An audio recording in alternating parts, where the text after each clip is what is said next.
When I reviewed the Viture Beast a few months ago, I found a lot of issues in real-world testing. Anchor mode drifted, 3D was frustrating, the optics had trade-offs.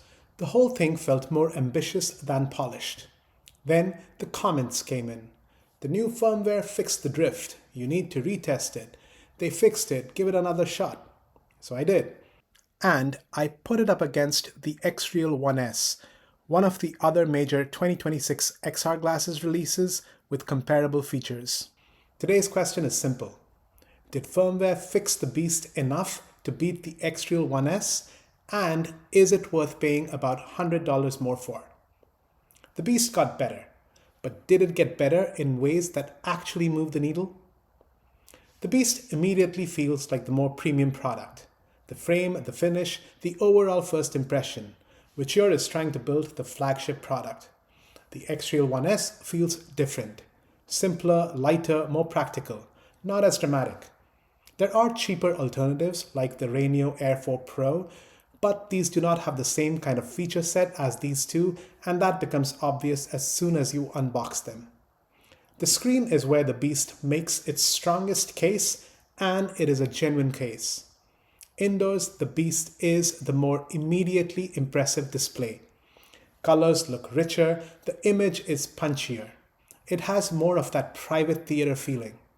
On paper, it should win brightness easily. Viture claims up to 1250 nits, while XReal is in the 700 nit class.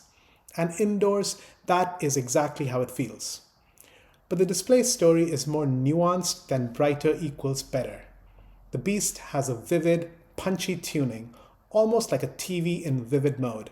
For action movies, gaming, and bright, colorful content, that is probably exactly what you want. But on darker scenes, especially shows with more subtle cinematography, the beast can feel a little overdone with black levels. In those scenes, the XReal actually felt more comfortable and natural to watch.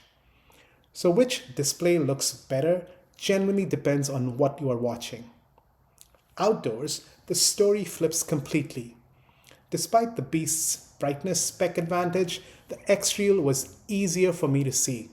Its dimming and lens tint seemed to control ambient light better. The beast seemed to let more of that ambient light compete with the image. So the beast wins for indoor impact, while the XReal wins for outdoor usability. One thing to call out on the display. The beast has a specific optical issue. A ghost reflection or bottom edge bleed appears at the bottom of the display. Depending on the scene, it is distracting. Of course, different optical designs create different artifacts. The beast does some things well and avoids some of the hazy reflection issues I have seen on other display glasses. But unfortunately, it does have that bottom edge reflection. You can reduce the reflection by adjusting the fit. But when I did, I sometimes compromised edge clarity. The XReal looked cleaner overall. Let's talk features and modes. This is where the beast has significantly more going on and where firmware matters most. Anchor mode is the big one.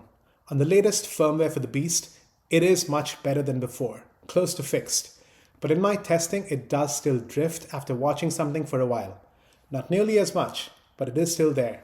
The XReal was more stable, and this is partly because of the X1 chip built into the glasses, which makes its spatial modes feel more self-contained and reliable. Screen size presets and ultra-wide work on both glasses, as do auto transparency and transmittance style dimming features, even though the brands call them different things. None of these were meaningful differentiators to me in practical use, and I would call these features a wash. Side mode is where the comparison gets interesting. Both glasses offer it. The screen shrinks into the corner so you can keep content playing while doing other things. The Beast gives you more controls, but XReal's implementation is actually more usable. On XReal, the screen gets small enough and tucks far enough that I could realistically keep it running while doing other things. On the Beast, the screen still does not feel small enough to be truly unobtrusive. 3D is the clearest XReal win in this comparison. XReal's 2D to 3D conversion feels native to the glasses, basically one click. The image gets softer, and I would not use it for everything, especially fast action, but the 3D effect is obvious and actually usable. The Beast is a different story. I tried 3D natively and then through Spacewalker on Mac and iPhone across multiple streaming apps. As a normal person trying to watch 3D without troubleshooting, it felt app-dependent, fragile, and frustrating. On XReal, one click, it works. On Beast, caveated and onerous. 3D goes clearly to XReal. For text and menus, XReal still has a slight edge, but after the latest Beast firmware, on my face and fit, the gap is now marginal, no longer a decisive reason by itself to choose one over the other. Comfort is where XReal makes its clearest practical case. The Beast feels more premium out of the box, but on your face, XReal is lighter and easier to wear for longer sessions. The Beast is not uncomfortable, but you do notice it more. With XR glasses, that makes a difference.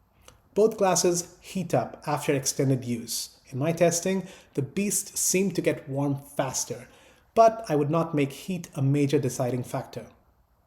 For gaming, both are fast and smooth. Beast gives you the more immersive, punchy screen.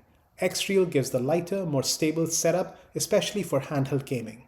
Same pattern as everything else, Beast for cinematic impact, XReal for everyday reliability.